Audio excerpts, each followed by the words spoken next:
When you punch someone and they're not ready to receive the punch, it is very different than if they're ready to get hit. This is your first day in real estate, and I am your real estate sales trainer and coach, James Festini. And this is the program that's going to teach you how to sell more real estate in less time. Gather around the fire, my friends. I'm about to spit and flow. I'm sitting here in the backyard. I'm feeling generous, and I've had a few, so I'm ready to go. I'm going to talk to you guys today about the most important lecture that you will ever hear. And it's going to revolve around those of you who go to the MLS or to LandVoice or Mojo or the RedX, or any of you who are actually interested in picking up the phone and calling individuals who have an interest in selling their house. Picking up the phone, telecommunications, telemarketing, do not call this. If you do not use the phone to pick up the phone and call people who are interested in buying or selling real estate, this might not be for you. Which means that you're probably going to be spending a lot of money over the next couple of years in marketing and advertising using Facebook ads, Craigslist ads, social media to try to generate the business. But the truth is that over the next couple of years, the average agent sells 2 homes a year. That's according to the NAR studies. I believe that average is going to drop. I believe that in the next 5 years, 99% of the real estate agents in the marketplace will be gone. You don't have to believe me. I wrote the book on it. It's called Dynamic Door Knocking. I'm James Festini, and I'm a Southern California real estate agent. And since 1993, I've sold over 1,000 houses myself. I don't have an assistant. I've just been going at it really hard. And I want to share with you this message because this is kind of important for those of you who are curious and interested about what you can do. This message is for those of you who enough is enough, you've had enough, and it's not enough. And you're doing a lot, but it's not working. And you think it's work, but it's not work. The gurus have led you astray, and you've been misled by your brokers, your managers. They've all told you to do this, and it hasn't worked. That you're going to fall victim to the 2 agents a year. I make $500,000 a year every year by selling residential real estate, and the only thing I do is door knock. All right? So I want to help you guys understand the basis of this book, Dynamic Door Knocking, and what the differences are in what I teach versus what all of the other gurus teach. And I'm going to teach you a little bit of background, a little bit of history, so you understand the dynamics of door knocking, the dynamics of communication, and the way that you communicate with a homeowner and somebody who's interested.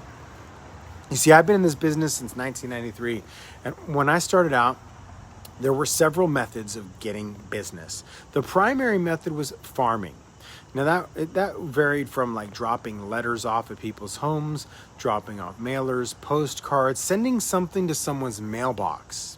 There was also the bus bench ads. There were the shopping carts, and there was also the method of generating business from putting your name and number on the back of what's called homes magazines. Sometimes nowadays you'll find them in like the donut shops or something where people put their name and number on the back of the magazines. Super archaic, but believe it or not, in 1993, this was before the internet, before the smartphones, before the technology of the consumer to have this information in their hands. This was something that was an alternative. So what happened back in 1993 when I started is that there were only 2 methods. There were active and passive. I'm not flipping you off, by the way. Active methods were, passive methods, by the way. Passive methods were methods where you would put a marketing, whether it's a bus bench ad or a billboard or something that would tell the consumer who you are, what you do, and the consumer would have some call to action, whether it was a mailer in their postcard or a bus bench on the side of the road. It was some sort of marketing ploy, or more like branding, name recognition, that would expose you in the community as the go-to agent, a popularity contest, and you were trying to win it. And this popularity contest would have you in front of the consumer, and if they remembered you, they would call you, right? And in 1997, there was, let me backtrack. In 1993, when I first started, there was another method, which was telemarketing. And cold door knocking was a thing too. But telemarketing, there was no caller ID, there was no do not call list. So in 1993, when I started, you pick up the phone, and 70% of the consumers would pick up the phone. I dial 100 people's numbers, and 70 people would answer.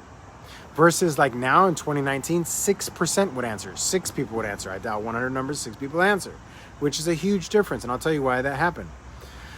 So in 1997, this technology implemented called caller ID, where a consumer, when their phone rang, and it was a home phone, because remember, no smartphones, no cell phones. This wasn't even really a thing. Like everybody didn't have a cell phone until probably 2005, 6, 7. Not everybody. Everyone was still doing on home phones.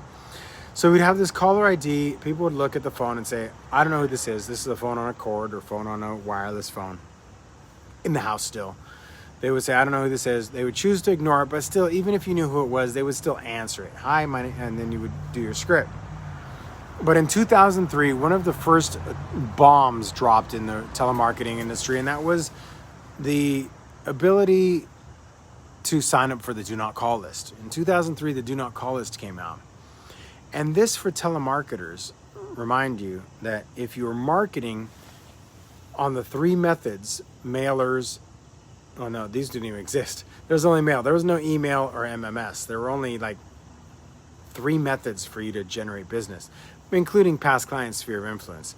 But you would mail and send something in the mail, and you would have this past client sphere of influence, and that was it, right? There was no other, like there was no email, there was no web messaging, there was no like online, there was no Zillow, there was no Truly, and that's how long I've been in the business. I'm dating myself. So when you have these technologies implemented, in 1997 became the caller ID, where we had this consumer mentality where the consumer would say, I don't know who this is, I choose not to answer or choose to answer. Most of the time they just answer whatever. In 2003, the consumers were so pissed off that they decided to have what's called a do not call list. And in 2003 versus 1995, you could go to a phone book and you could say, I want phone numbers. You could get them from the title company or Crisscross Directory or wherever you got them. And you can go to a database and say, I want all the phone numbers for my area. Let's say you're farming a 1,000 home farm. And you can go to that 1,000 person farm and say, I want the numbers for this farm.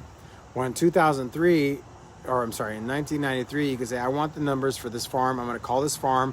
I've just listed, just sold, whatever you want to do. You want to talk to everybody in a neighborhood, and I want the phone book for that neighborhood. Well, the reality is that of 1,000 people in a neighborhood, you would still only have maybe 700 out of 1,000 phone numbers. Not even that, 600 phone numbers. It still wasn't totally public. There were still people who unpublished the number. So in 2003, in 1995, 6, 7, you had access to these databases. There was no do not call list, but you had about 6 out of 10 phone numbers in your database. When the do not call list came out, and from 2003 to 2005, 6, 7, it shrunk that 60% access to about 30% access, which meant that for every 1,000 person farm, you had 300 phone numbers. Now, a lot of people don't realize this because they didn't pay attention to this. I, being a telemarketer and a real estate agent, noticed this because I was like, whoa, all my numbers are disappearing. That's why people don't even follow the do not call us nowadays, because they're like, I don't have any numbers. Don't worry, we have solutions for that. So we would go into the database and say, out of 1,000 person farm, I only have 300 phone numbers. You call that number. 2003, 4, 5, 6, 7. Market hits the fan, hits the fan. And now we're looking at the same time the crap hits the fan, we are now looking at an implementation of technology and the marriage or infiltration of something called Zillow.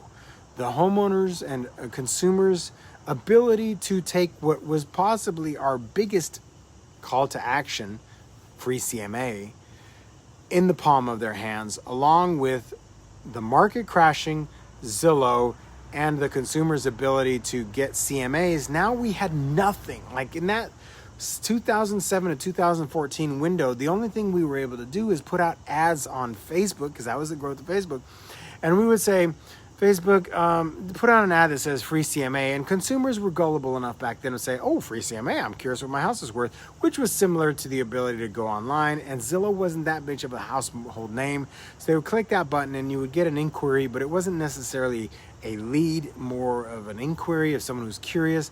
I'll be guilty of saying that from 2003 to 2007, I was spending money on platforms like Zillow, Truly, or Realtor.com to get people who were interested in selling their house, finding out the value of the house, and interested in selling their house. But once Zillow became a household name, it was no longer a thing where people wanted to find out the value of the house so that they were interested in selling, more as how much was their house worth, because they wanted to measure their wealth in accordance to the economy going to crap. It's kind of weird dynamic. So now in 2007 and 2013, we have this weird dynamic where the consumer now has caller ID, and they're getting pissed off because telemarketing has now evolved from the year 2000 to 2007. Technology and telemarketing has evolved dramatically. So now everybody, prosumer and at the prosumer, which is the consumer pro level, we now as an individual, although I was using technology which cost a lot, now technology like RedX, Landvoice, Mojo, and all these institutions were able to create a platform for real estate agents in particular, and telemarketers in whole could now sign up on telemarketing platforms that were massively disruptive, right? The consumers were like, this is out of control. So from 2007 to 2009, nobody wanted to answer their phone because it was bill collectors and everyone was getting foreclosed on.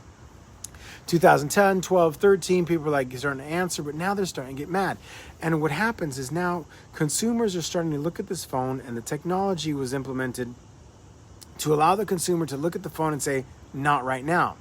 Well, there was this magazine article that came out in Time Magazine in 2015, and it started in 2000. So Time Magazine and Microsoft did a study on the consumer mentality, or the consumer attention span, where it turned out that the average consumer had the attention span of a goldfish. You probably heard this, in sales training, just kind of like the Roger Bannister broke the 4-minute mile kind of thing.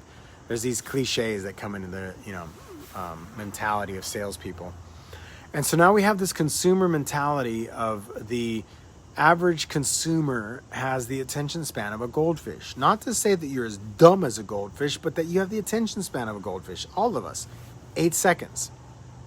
Microsoft study showed that in 2000 it was 12 seconds, and in 2015 it was 8 seconds. What do you think it is now, 2020, when this video is being produced?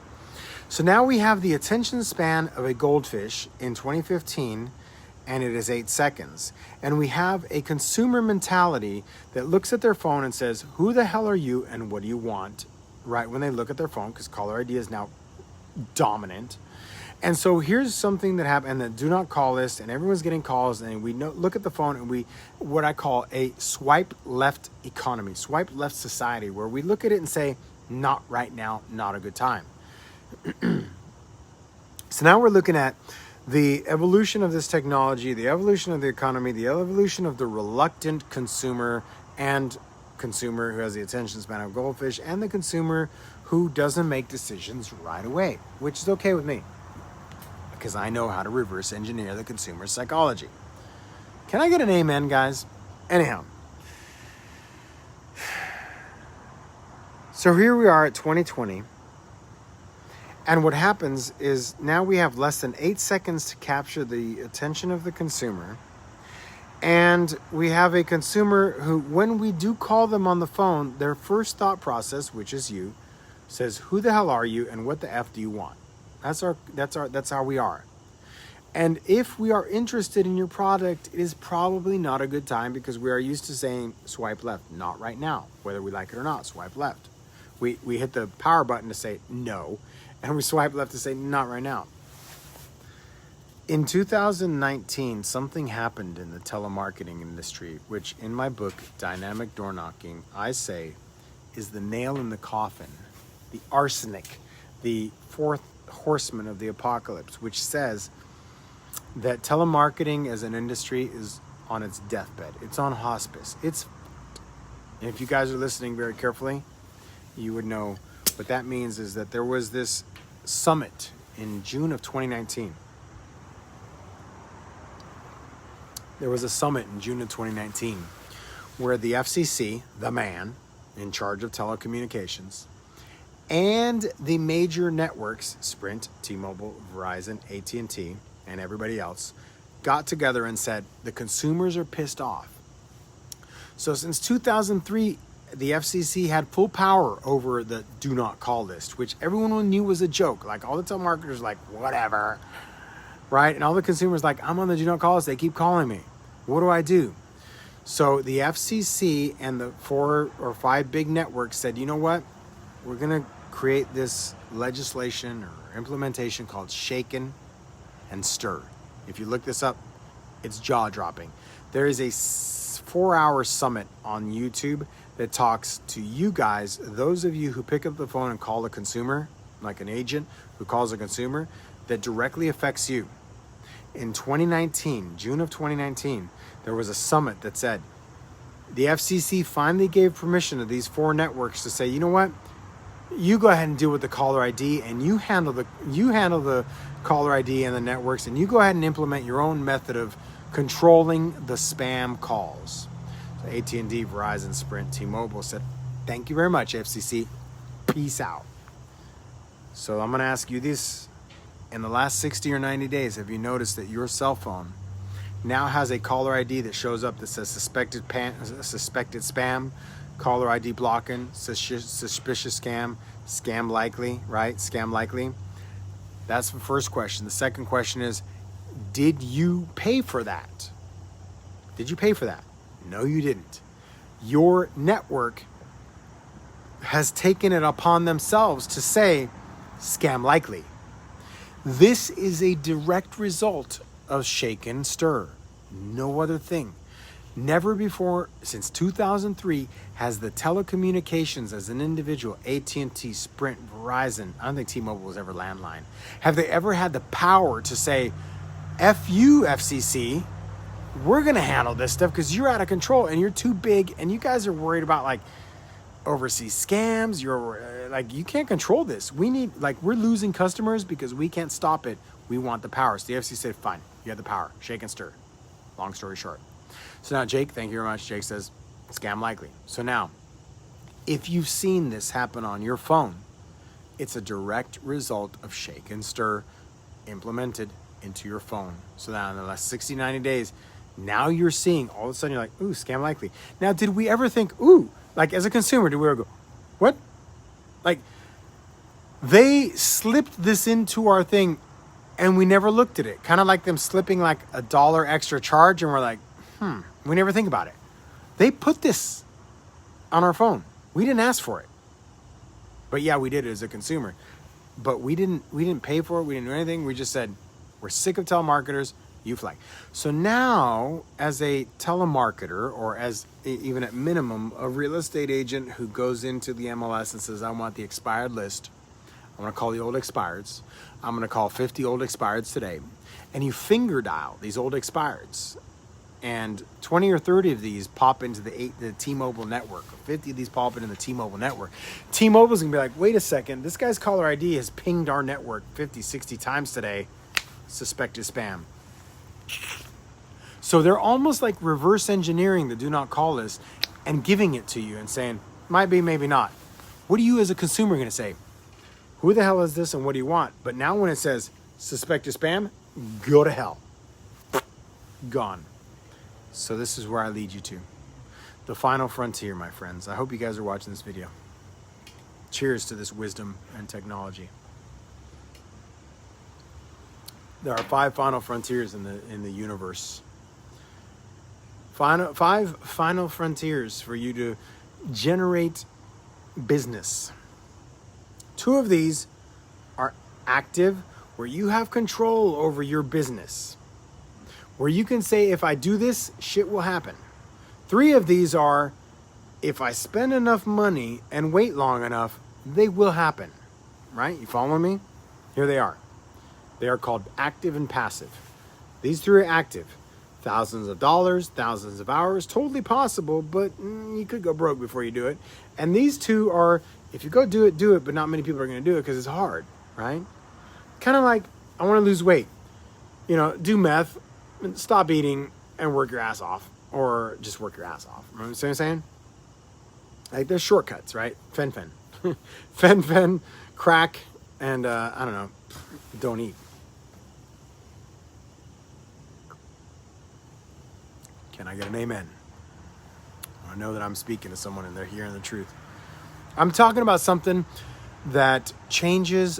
These are game changers. This book right here, you know, guys, even though I wrote this book, Dynamic Door Knocking, available on Amazon, I truly believe this is the next 10x crush it book. Like, this right here is a game changer for those who want to go get business.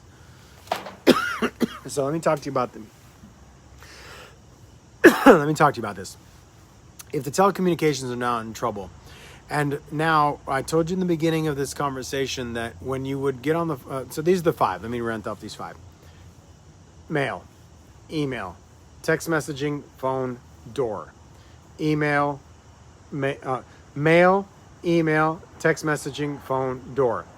Mail. 8.5 by 11 sheet of paper, whether it's a 3x5 postcard, whatever you do, glossy, you drop it off at the door, you get it to the door. This is called direct marketing, right? We call this direct marketing with a call to action and a insistent call to action. Call to action, these are insisting. Mail, email, direct MMS. So you send someone an email and say, hi, my name is Agent with Company. I notice you're interested in selling your house. Whatever it is that you say. And the individual, you say, call me now for a free market analysis. Are they required to respond right now? Nope. They can delete your email. They can save it for later. They can just be like, skip, next email. I'm not interested. Not right now. Swipe left. This is mail, by the way. Did I say email? I'm pretty buzzed. Mail. 8.5 by 11 sheet of paper. Email. You can send them an email, even a good email, like a bomb email. Hi, this is what your home is worth. I'm curious to find out if you want to know more about it. Give me a call. Can they disregard you? Can they dismiss you? Can they ghost you? Can they ghost you? Can they disregard you? Can they get rid of you? Probably. Unless they're interested, maybe. But got to be pretty good. Email. MMS. Text messaging. You can include MMS and text messaging as much as you can include Zillow or Trulia or Facebook, and say, these are methods by which you reach out into the digital space and say, are you curious? If you're curious, come back. If you're not curious, maybe later save my stuff, right? Because this encompasses digital, and when I say digital, I mean texting and DM and Facebook and Craigslist ads. These are digital technologies where you say, here's what I do. You interested? Click here. Buy now, right? These are DM, MMS, direct messaging, text messaging, Facebook advertising, where you say, find out what your home is worth, and they look at it and like, or they go, I'm interested, and they can come back to you. But it's still what I call active or insisting or immediate call to action, but it's still predicated on the consumer's ability to say, okay, or not right now. And again, considering that we live in a swipe left economy, this not right now is very important, because we are all looking in the capacity of the 8 seconds that we have in our time to say either it's a good idea or not right now. This technology has made us a society of not right now, or okay, I'll handle it. Now's not a good time. No or never, right? Now's not a good time or never. So these 3 are very passive methods where you can go out you can spend money. You can go in there and you do the direct mail. I would recommend, me personally as an agent, I would say if you're going to do direct mail, go ahead and send your postcards, your notepads, your freaking, you can go ahead and do your 4th of July flags, and then every year drop off Christmas cards, and then poinsettias, and you can do pumpkins or whatever shit you're doing. You can do this, but as long as you go out there once a month and you drop something of value, a tchotchke or a krapski, you can drop this off, and then maybe at some point be like, you know what, that guy dropped off enough poinsettias over Christmas. I'm going to go with them. Probably not good. It's a long-term thing. It's a relationship. You've got to court them for a long time, and they could convert. Email, yeah, you probably got their email from some other source, but it's if they're not interested out here. And then direct MMS, it's highly illegal to text someone without implied permission. So I'm not saying go ahead and just spam text people, but this is something that in 2019 to 2021, trust me, when this shake and stir technology catches on that this spamming shit is moved to text, implementing technology that says just block it. You're not even going to see text. It's just going to go straight to your spam, and you're going to have to digitally, physically look in there and be like, oops, I missed your spam, right? I'm telling you, this is ahead of our time. I'm ahead of this thing. I'm telling you, I'm preaching from some Sermon on the Mount right now, guys, and I hope you guys are listening. Can I get an amen?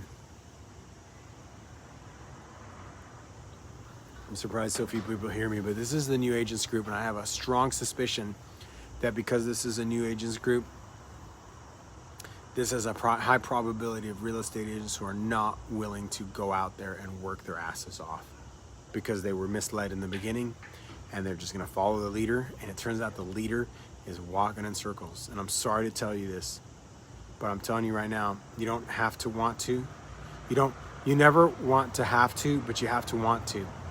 And if you came into this business thinking that you're going to wing your way through it and speed it through, and you watched a couple episodes of $1 Million Listing and you're going to make it, if you do it, you're lucky.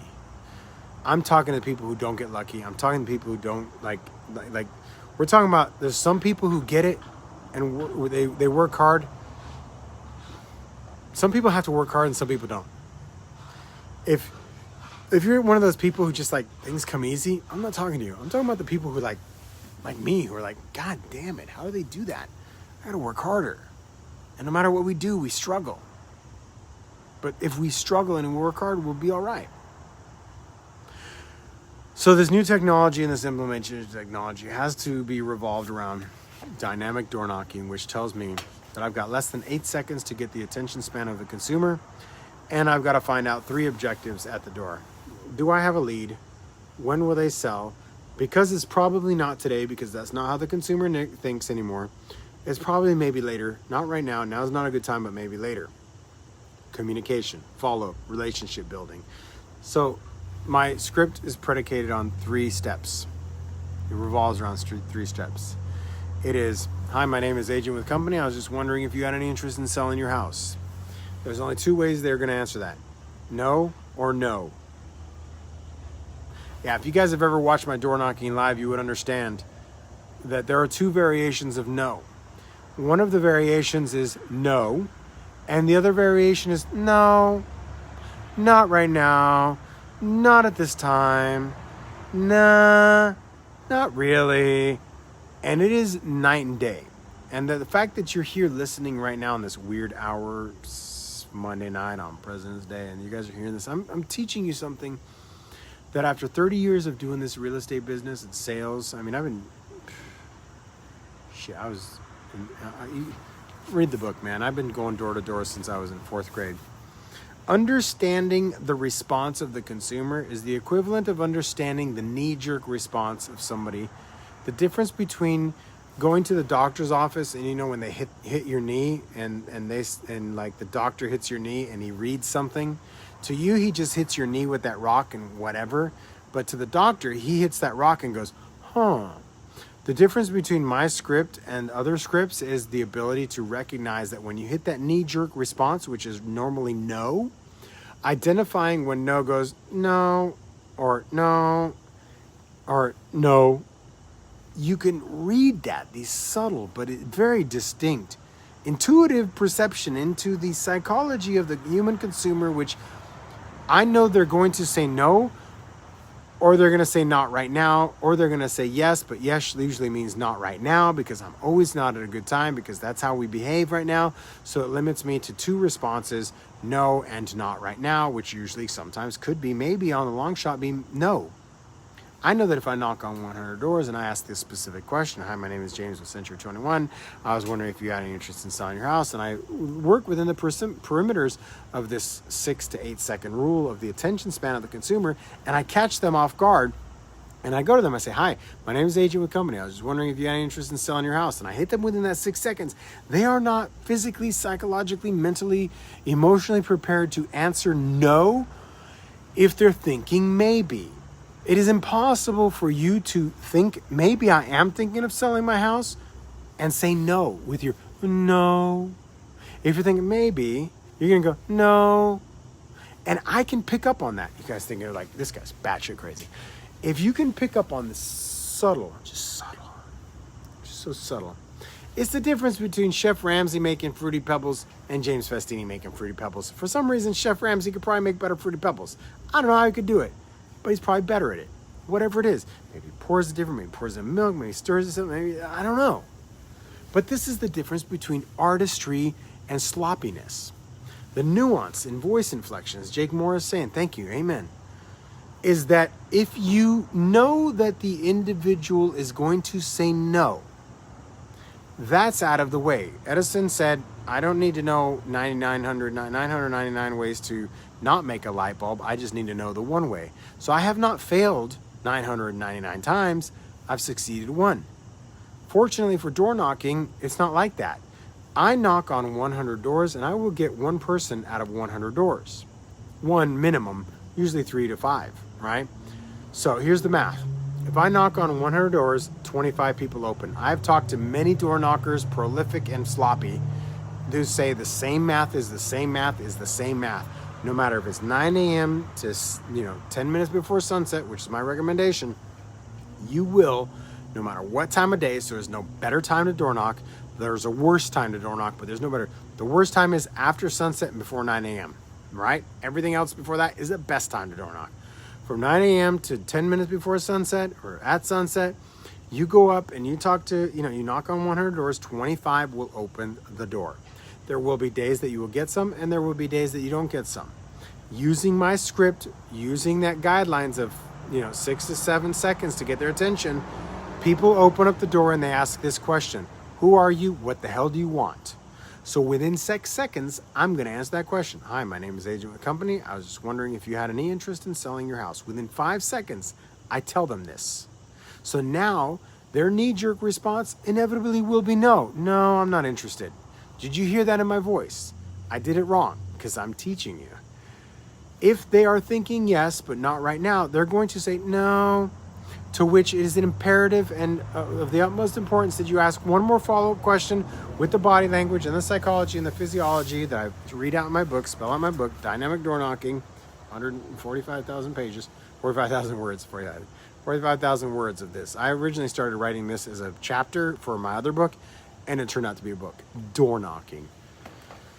The best door knocking book ever. So you learn to listen to these inflections in their voice, these slight, subtle, very subtle. But now that I've told you, if you go out door knocking, even if you're out cold calling, if you go out and you talk to a homeowner, if you're going out and cold calling, if you're going out and telemarketing, if you're going out and talking to for sub honor and say, hey, Mr. for sub honor, my name is Agent with Company. I was wondering if you had any interest in selling your house. You're like, what? He's a for sub honor. Forget about that. Hi, I'm wondering if you had any interest in selling your house. As a matter of fact, it is for sub honor. Great. Hey, I was just curious. Will you be selling with an agent? Will you hire an agent maybe later down the road if it doesn't sell? No. Anything. So what are you doing? And you open up when they, what you're doing is you're punching them within 6 seconds so they're not ready for the answer. You're hitting them immediately with a question that is impossible to answer with a no unless they're prepared for it, which their preparation in the consumer's mindset is less than 8 seconds. If you come to my door and you say, hi, Mr. James or Mr. Festini, the immediate response in my head is, who the f*** are you and what do you want and how do you know my name? Which is the mistake of the majority of the people going out door knocking, is they will say their name and they will be enthusiastic, which gone wrong answer. I'm like, what do you want? Who do you want?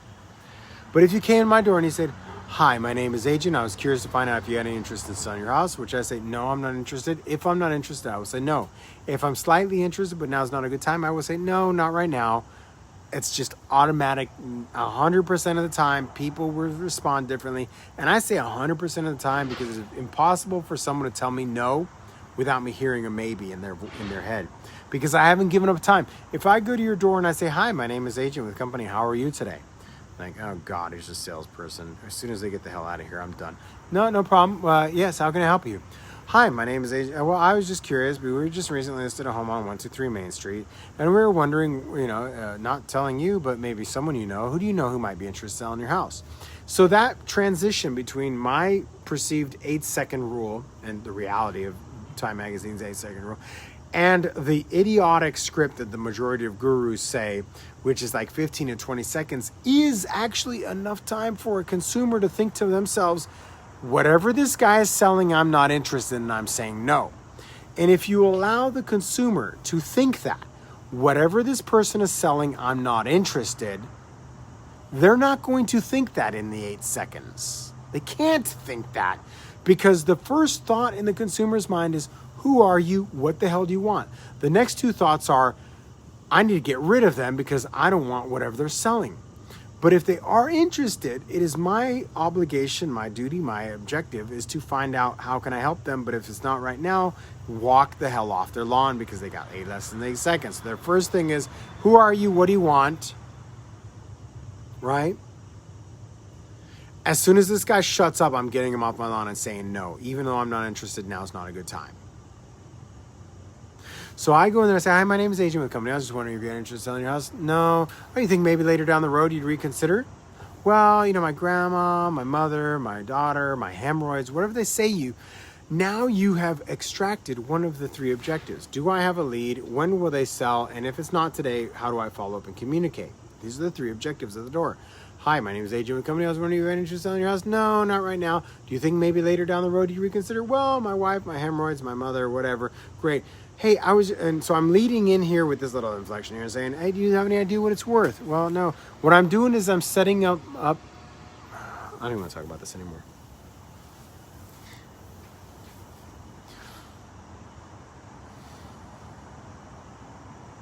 Dynamic door knocking, my friends.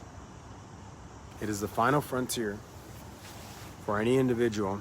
I'm giving too much. I don't have all night. It is imperative that if you're going to go out and take control of your business, that you listen to someone who's knocked over 100,000 doors and made millions of dollars in residential real estate knocking on doors. Not somebody who's never sold real estate. Not somebody who's selling you on a program on how to get leads online. It's possible, but it's expensive. And if you don't have the money to do that, then you need to go out and get it or get out of the business. Either you're going to go out and pay for it or you're going to go out and get it. That's the only 2 alternatives you have. If you're in residential real estate, you got 2 choices. Buy it or get it. That's it. There's no other way. Either you have it come to you or you go out and get it. Telemarketing is gone. It's over. Within 2 years, it's gone. And you probably don't have the guts to do it. But if you learn door knocking, dynamic door knocking, overcome your fear of door knocking. All of this is in the book. If you're not afraid, if you say, you know what, enough is enough, I've had enough, it's not enough, I'm not getting enough, it's not working, it's probably not work. If it's not working, it's probably not work. If it's been comfortable, if you're complacent, you see, my friends, the difference between what I'm teaching you and what other gurus teach you is the difference between you joining the army and being a cook, right? Cooking, which is respectable. Military needs to eat. And those of you who are like, F this, I want to see some action. I'm Green Beret, Ranger, jump, right? Airborne Division. And if there's those of you who understand that the agent Armageddon, the apocalypse is upon us between iBuyer, Zillow, Trulia, the Shake and Stir, the telecommunications cracking down, telemarketing being on its end. You don't know where to spend the money on advertising. You don't know. We're like, all of these avenues are just ambiguous and unpredictable and not duplicatable. And you're thinking to yourself, I want to do this. I want to go out and sell houses and I want homeowners to hire me. I want to be the #1 agent. I want to make $500,000. I want to beat the disruption. I want to do what I got to do. I'm not saying that you have to door knock for the rest of your life. I'm not saying that you have to cold call or follow up for the rest of your life. I'm saying that if you opened up a pizza parlor today, you would be cleaning the urinals next week. Maybe your employees might, but there will be times where you're like, they called off sick and I'm cleaning the urinals. They called off sick and I'm meeting the guy who's bringing the beer. I'm doing the pizza. I'm rolling the dough, because finding people in this real estate industry who's going to carry your back, or you're going to delegate this, or you're going to do some you're going to do some like ISA I mean, this whole Keller Williams, like the red book from Keller Williams is the biggest joke ever, where you're going to suddenly like come into this business and you're going to find people who are going to carry your ass and you're not going to split 50% of your income with them is insane. I've been doing this since 1993 and I've never found anyone that I would say will work as hard as me that I'll give 50% of my commission. And you know, the reality of the business is if you want somebody to work as hard as you've got to give up half of your pay. That's all there is to it. If you think an employee is going to give you as much as you give to the business and you're not giving them half of the market, you're crazy. This is capitalism, man. This is the United States, man. We want what's ours. So it's okay to work. But if you're afraid to work, if you're afraid to go out and get the business, if you're afraid to door knock, then learn the alternatives. Rejection-free door knocking. I bring it in this book. Dynamic door knocking shows you how you can go out without any rejection, without any reluctance, overcome all the obstacles. In my book, I cover all the what ifs. What if someone's mad at me? What if I deal with a jerk? What if they slam the door? What if there's no soliciting? What if a kid answers? What if they're pulling in the driveway? What if I deal with mean people? What if there's a dog? I give you all of these variables. What do I say if they say this? All the scripts and dialogues. How do I overcome my mentality? You know, all of these different variables. I wrote a book to help you guys understand that these 5 final frontiers, these ones are going to be more and more expensive. These are your last 2 alternatives. If you want to go out and get it, if you have ever put #hustle, if you've ever lived this hustle culture, if you've ever said, you know what, I'm going to go out and get some, I'm going to go out and do this, I'm going to go out and door knock, I want to pick up my cold calls, I want to talk to expires, I want to talk for sell by owners, then you absolutely need to understand that telephone prospecting is on life support and door knocking is the final frontier, absolutely positively. And now if you're just willing to learn to door knock, if you're willing to go out and hit the doors, hit the streets and talk to individuals who might be interested in selling a house, build a database, build a function. I'm not saying you got to do this forever. I'm saying you got to do this for a couple years. Get yourself back on track. This is a book, I read the Amazon reviews and they're so touching because people are like, it was the bottom. And now I figured it out. I understand. For those of you who have gone to your broker and their broker's like, do this and it's not working. For those of you who've gone to seminars, webinars, you're like, I've tried this, it's not working. Because it's not work. Like someone has misled you. Marketers are really effing, especially in this new agents group. Holy moly. The marketers are really good in this new agents group. They will tell you something and you'll be like, please tell me the this is like, they should call this the, Facebook new agents who believe in the magic button, because it doesn't work, man. When somebody tells you they got 10 listings off a letter, really? You think somebody got 10 expired listings off a letter? You tell me what letter will get me 10 listings off an expired. I will send 100 letters and I'll get 1,000. I don't know the math. Bad math. Don't you think your top producing agent in your community has already figured this out, that if they send these 10 letters out, they get 10 listings? Why not send 100 letters and get 100 listings? Shit, why not send 1,000 letters and get 1,000 listings? You don't think the top agents in your community know this stuff?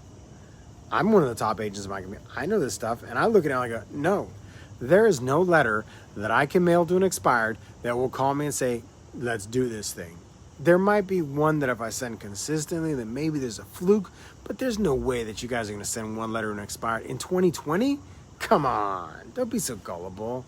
There's no words you can say to someone who's reluctant, who's burned out, who's exhausted, who's been pissed off and pissed on by every agent in the marketplace, and all of a sudden you're going to send some magical words that are going to get them to think, ooh, this guy's special. Let me call him. Call to action now. Call me now for information. Come on, guys. This is work. If you open up a pizza parlor, if you opened up a gym, if you open up any business that's going to net you $500,000 a year, you think that this, unless it's like drugs, selling cocaine, there is no business where you're going to go into where it's not that much work. And even, I think selling cocaine probably going to be a lot of work. You're going to deal with a lot of element. My friends, I only go on this rant because it's important that you become enlightened on this real estate thing. It's totally possible. Totally possible. Spend a lot of money, buy leads, buy inquiries, spend a lot of money, buy inquiries, follow up, put them in a database, follow up. or go out and generate leads, follow up, close them. You get business. Do this for 2 to 3 to 4 to 5 years. Become the most recognized brand in your industry. Everybody knows who you are. And when the disruption has finally settled itself in 2025, you will be on top. But if you don't think that 99% of the real estate agents in this business are gone within 5 years, you crazy. You're crazy. We're getting wiped out fast. If you got listings, you're cool. For those of you who don't have listings, you should be shitting your pants right now. You'd be like, I used to have listings and now I don't. Uh-oh. I got listings because I'm door knocking. I just go out and knock on the doors. I go tomorrow, I get some leads. I get door knock, I get a listing. My friends, my only incentive is that you guys succeed. You're not in my competition. You're not in my demographic. You're not in my target market. All I want you to do is read the book and come back to me in 2 or 3 years and say, James, oh my God, thank you. I'm glad I watched this episode.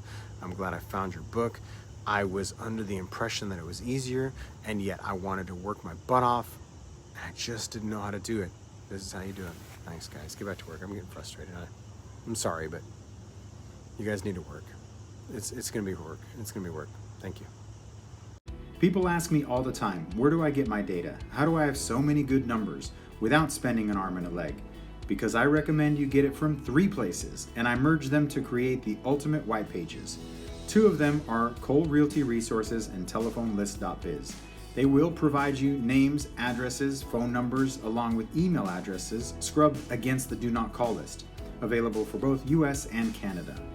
Now, you know I do a lot of door knocking, and my favorite app to use is Realty Buddy, a GPS tracking software with robust goal setting and follow-up campaigns. Realty Buddy takes care of the hassle, and Realty Buddy is the success to my door knocking. It's only available on iOS though, so sorry Android, but I will recommend Knockwise. They're really good too. Now, have you seen my amazing local market videos for my real estate business? In one word, Terradatum. They make videos branded to your brokerage and automatically update them every month with videos by zip code, county, city, and your hyper-local market, and it's extremely affordable. Have you guys seen my website lately? Well, you should. It's absolutely gorgeous. I owe it all to Zentap. They will help you with your advertising using your MLS, IDX, and social media to attract an audience and engage your leads using sophisticated bots. Now, you're gonna need a powerful CRM to manage all of this, and as you know, Mojo Selling Solutions is more than just a dialer. It's the most powerful CRM bar none.